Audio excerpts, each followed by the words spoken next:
एक समय ऐसा भी था जब दुनिया में पेट्रोल डीजल जैसा कोई भी फॉसिल फ्यूल नहीं था। उस समय बल्ब भी नहीं था। तब ऐसे में अंधेरे में डूबी इस दुनिया में रोशनी कैसे की जाती थी? क्या तब पूरी दुनिया रात के समय पूरी तरह से अंधेरे में ही डूबी रहती थी? यदि ऐसा नहीं है तो फिर उस समय रोशनी करने के लिए किस तरह की चीजों का उपयोग किया जाता था? कैसे केरोसिन की खोज हुई और फिर किसके दिमाग ने दुनिया को पेट्रोल डीजल तक पहुंचाया? आज के इस वीडियो में हम बात करने वाले हैं मानवता के अंधेरे से रोशनी की तरफ बढ़ते कदमों के साथ साथ पेट्रोल डीजल की खोज कैसे हुई, कैसे दुनिया में सबसे पहले पेट्रोल खोजा गया और कैसे कमर्शियल रूप से पेट्रोल डीजल का उपयोग शुरू हुआ। तो शुरू करते हैं आज का ये मजेदार वीडियो। दोस्तों, क्या हो यदि आप एक दिन सोकर उठें और आपको पता चले कि दुनिया में अब पेट्रोल डीजल नहीं रहा। जहां तक मुझे यकीन है, जब ये खबर आप सुनेंगे तो आपको इस बात पर विश्वास नहीं होगा कि ऐसा भी हो सकता है। आपको विश्वास नहीं होगा कि पिछले महीने 1 करोड़ रुपए की खरीदी गाड़ी की अब कोई कीमत नहीं रह गई है, क्योंकि उसे चलाने के लिए पेट्रोल अब नहीं है। यानी हो सकता है हम आज से करीब 200 साल पीछे चले जाएं, लेकिन ऐसा नहीं होगा, क्योंकि धीरे धीरे हमने अपनी इस दुनिया को पेट्रोल डीजल जैसे फॉसिल फ्यूल को इलेक्ट्रिसिटी से रिप्लेस करना शुरू कर दिया है। आज हम धीरे धीरे इलेक्ट्रिक व्हीकल्स की तरफ बढ़ते जा रहे हैं, लेकिन ऐसा भी नहीं है कि पेट्रोल डीजल कभी खत्म नहीं होगा। जिस स्पीड से हम पेट्रोल डीजल को यूज कर रहे हैं, उस हिसाब से कुछ वैज्ञानिकों का मानना है कि साल 2040 तक दुनिया का अधिकतर पेट्रोल डीजल खत्म हो चुका होगा। बिना पेट्रोल डीजल के हमारी दुनिया में एक बार तो बहुत बड़ी मुसीबत खड़ी हो जाएगी, क्योंकि आज जो कुछ भी आधुनिक रूप से हम देखते हैं वह सब कुछ पेट्रोल डीजल जैसे फॉसिल फ्यूल की खोज के बाद ही बदला है। ऐसे में हम इस बात को बड़ी ही आसानी से समझ सकते हैं कि पेट्रोल डीजल हमारे लिए कितना जरूरी है। दोस्तों, आज हम 170 साल पीछे चलकर हमारी उस समय की दुनिया का एक जायजा लेते हैं, जब पेट्रोल डीजल की खोज भी नहीं हुई थी। उस समय इलेक्ट्रिक बल्ब, एसी, पंखे कुछ भी नहीं थे। माना जाता है कि आधुनिक युग के शुरू होने के हजारों साल पहले से मानव तेल और गैस का उपयोग करता आ रहा है। माना जाता है कि 347 ईस्वी में पहली बार चीन में तेल के कुएं खोदे गए थे। भले ही पहली बार 347 ईस्वी में तेल के कुएं खोदे गए हों, लेकिन जब आधुनिक युग की शुरुआत हुई तो हमें कुछ नहीं मिला। हमें मिली तो अंधेरे में डूबी दुनिया। 15वीं से 16वीं शताब्दी तक में लोगों का ये हाल था कि वे रात में घर से बाहर नहीं निकलते थे, क्योंकि रात के अंधेरे को दूर भगाने के लिए उनके पास कोई साधन मौजूद नहीं था। ऐसे में यदि रात के समय उन्हें कोई काम होता था या फिर रात के अंधेरे में निकलना होता था, तो इसके लिए उन्हें काफी दिनों पहले से तैयारी करनी होती थी। कई दिन पहले की जाने वाली ये व्यवस्था बड़ी ही अजीब व्यवस्था थी, जिसे सुनकर आज 2024 में आपको विश्वास ही नहीं होगा कि ऐसा भी जीवन होता था। उस समय अमेरिका और यूरोप के लोग रात के समय काम करने या फिर बाहर निकलने के लिए एक विशेष प्रकार की चिड़िया और मछली का शिकार करते थे। इस विशेष प्रकार की चिड़िया और मछली को कई दिनों पहले ही घर में लाकर रख लिया जाता था और उन्हें सुखाया जाता था। इनकी सूखने के बाद इनका उपयोग रोशनी करने के लिए किया जाता था। अमेरिका में उस समय सैल्मन मछली का शिकार किया जाता था, क्योंकि इस मछली में मौजूद तेल इससे काफी देर तक रोशनी करने के लिए उपयोग बनाता था। इसी तरह से स्कॉटलैंड में उस समय ऑयली बर्ड नाम की एक चिड़िया का शिकार किया जाता था। इस चिड़िया में भी सैल्मन मछली की तरह ही काफी मात्रा में तेल होता है, जिसके कारण इसे रात को रोशनी करने के लिए काम में लिया जाता था। इस चिड़िया से रोशनी करने के लिए उसके गले में एक धागा डाला जाता था, जैसे कि मोमबत्ती में लगा होता है, जिसके कारण कई घंटों तक यह चिड़िया रोशनी देती थी। एक समय के बाद धीरे धीरे लोग रोशनी करने के तरीके बदलने लगे और फिर हुआ रोशनी करने के लिए एक नए प्रकार के तेल का आविष्कार। जब लोगों को पता चला कि ऑयली बर्ड्स और सैल्मन फिश की तरह ही व्हेल मछली से भी तेल निकाला जा सकता है और तेल का उपयोग रात में रोशनी करने के लिए किया जा सकता है, तो लोगों ने व्हेल का शिकार करना शुरू कर दिया, क्योंकि व्हेल से बड़ी मात्रा में तेल मिलता था। 1700 से 1850 तक व्हेल मछली के तेल का उपयोग बड़े स्तर पर लैंप में तेल के रूप में किया जाता था। इस तेल को बेचने के लिए उस दौर में कई कंपनियां मौजूद थीं, जो छोटी छोटी बोतलों में व्हेल मछली का तेल पैक करके बेचती थीं। उस समय अमेरिका इस तेल का सबसे बड़ा उत्पादक देश था, तो वहीं अमेरिकी अर्थव्यवस्था में इस तेल इंडस्ट्री की हिस्सेदारी काफी बड़ी थी। उस समय व्हेल मछली का तेल अमेरिका की 5वीं सबसे बड़ी इंडस्ट्री हुआ करता था। उस समय समुद्र में व्हेल मछली पकड़ने के लिए करीब 900 जहाज घुमा करते थे, जिनमें से करीब 700 जहाज अकेले अमेरिका के ही थे। इस तरह की क्रूरता के साथ कब तक हम अपनी दुनिया को रोशन कर सकते थे? तो तेल का दूसरा विकल्प ढूंढा जाने लगा।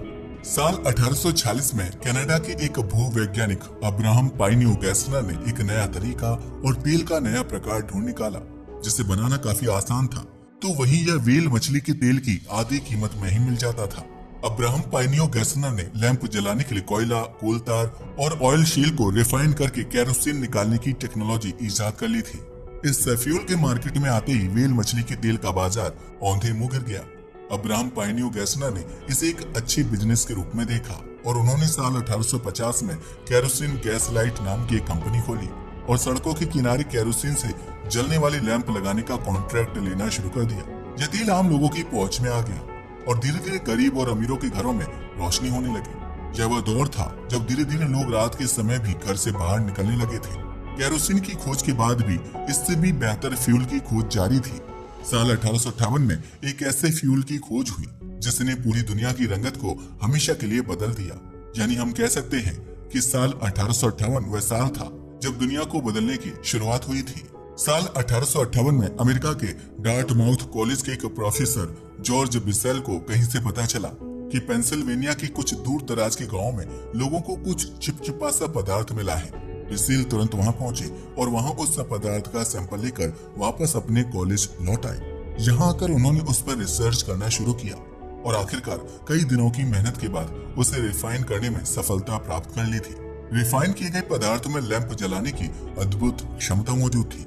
बिसेल को इस बात का अंदाजा शायद पहले से ही था कि पेंसिल्वेनिया के इलाकों में धरती के नीचे ऐसा पदार्थ मौजूद हो सकता है जिसका उपयोग लैंप जलाने में आसानी से किया जा सकता है। अब बिसेल को एक ऐसे आदमी की तलाश थी जो उनके लिए पेंसिल्वेनिया की जमीन में गड्ढा खोदकर उनके लिए जमीन में छिपे तेल को बाहर निकाल सके।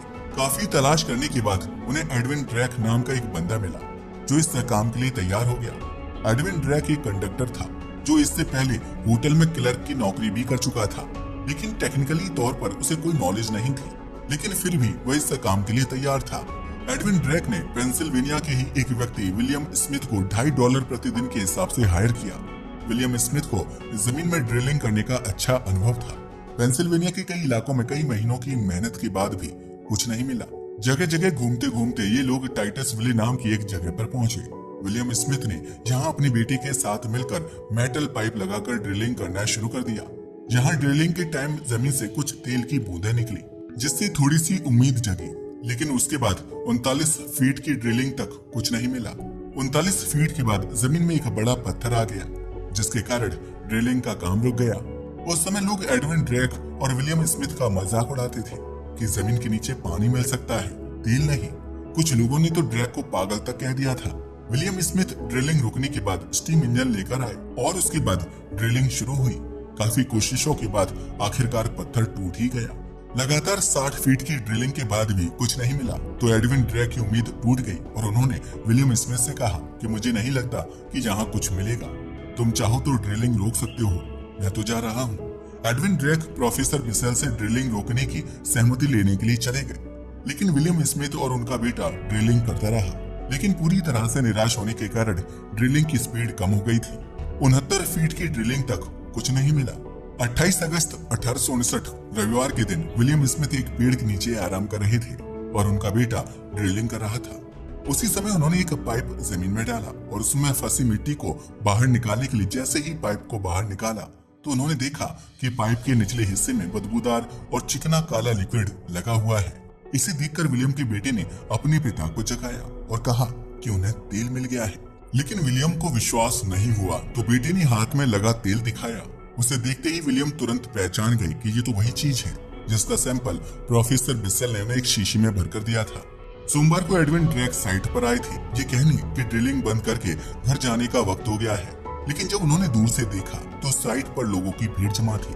उन्हें लगा शायद झगड़ा हो गया है, लेकिन जब उन्होंने पास जाकर देखा तो उन्हें वहाँ पर ड्रम और बर्तनों में भरा क्रूड ऑयल दिखाई दिया। विलियम और उनका बेटा लोगों से इस तेल को बचाने की कोशिश कर रहे थे। जिस जगह पर क्रूड ऑयल मिला था वह जगह टाइटस विले नाम की जगह से करीब 11 किलोमीटर दूर थी। उस जमाने में यहाँ कोई नहीं रहता था, लेकिन तेल की खोज होने के कुछ सालों के बाद ही यहाँ पैर रखने की जगह तक नहीं बची थी। एडविन ड्रैक के तेल के कुएं के 4 से 6 किलोमीटर के दायरे में लोगों ने जमीन खरीदकर घर बना लिए थे। बड़ी लेवल पर ड्रिलिंग का काम शुरू हो चुका था। उस समय $20 में 1 बैरल तेल मिला करता था। 1865 में इसे पिट होल सिटी नाम दिया गया, जहां उस समय 50 से भी ज्यादा होटल्स बन चुके थे। 15,000 से भी ज्यादा लोग यहाँ मकान बनाकर रहने लगे थे। लेकिन जल्दी ही लोगों को यह शहर छोड़ना पड़ा, क्योंकि शुरुआत में यहाँ कुओं से हर दिन करीब 6,000 बैरल तेल निकाला जाता था। लेकिन 1866 तक आते आते यहाँ से हर दिन 3,000 बैरल तेल ही निकलने लगा। अगले एक साल में यह घटकर 2,000 बैरल तक पहुंच गया और कुछ ही सालों में यहाँ के कुएं पूरी तरह से खाली हो गए, जिसके कारण जिस स्पीड से ये शहर बसा था उसी स्पीड से ये शहर उजड़ गया। लेकिन तब तक पूरी दुनिया इस बात को अच्छे से समझ चुकी थी कि धरती पानी ही नहीं, तेल भी उगलती है। इस खोज के बाद पूरी दुनिया में बड़े बड़े खिलाड़ी तेल के खेल में उतर आए। काले सोने की बड़ी बड़ी रिफाइनरी खुली। पेंसिल्वेनिया के बाद अमेरिका के अलास्का, ओहियो और टेक्सास जैसे शहरों में बड़े बड़े तेल के कुएं मिले और अमेरिका दुनिया का सबसे बड़ा तेल उत्पादक देश बन गया। तो ये थी क्रूड ऑयल के मिलने की बहुत ही इंटरेस्टिंग कहानी, जिसके बाद पूरी दुनिया ही बदल गई। क्या आप जानना चाहते हो कि अरब देशों में तेल की खोज कैसे हुई? तो हमें नीचे कमेंट में जरूर बताइएगा।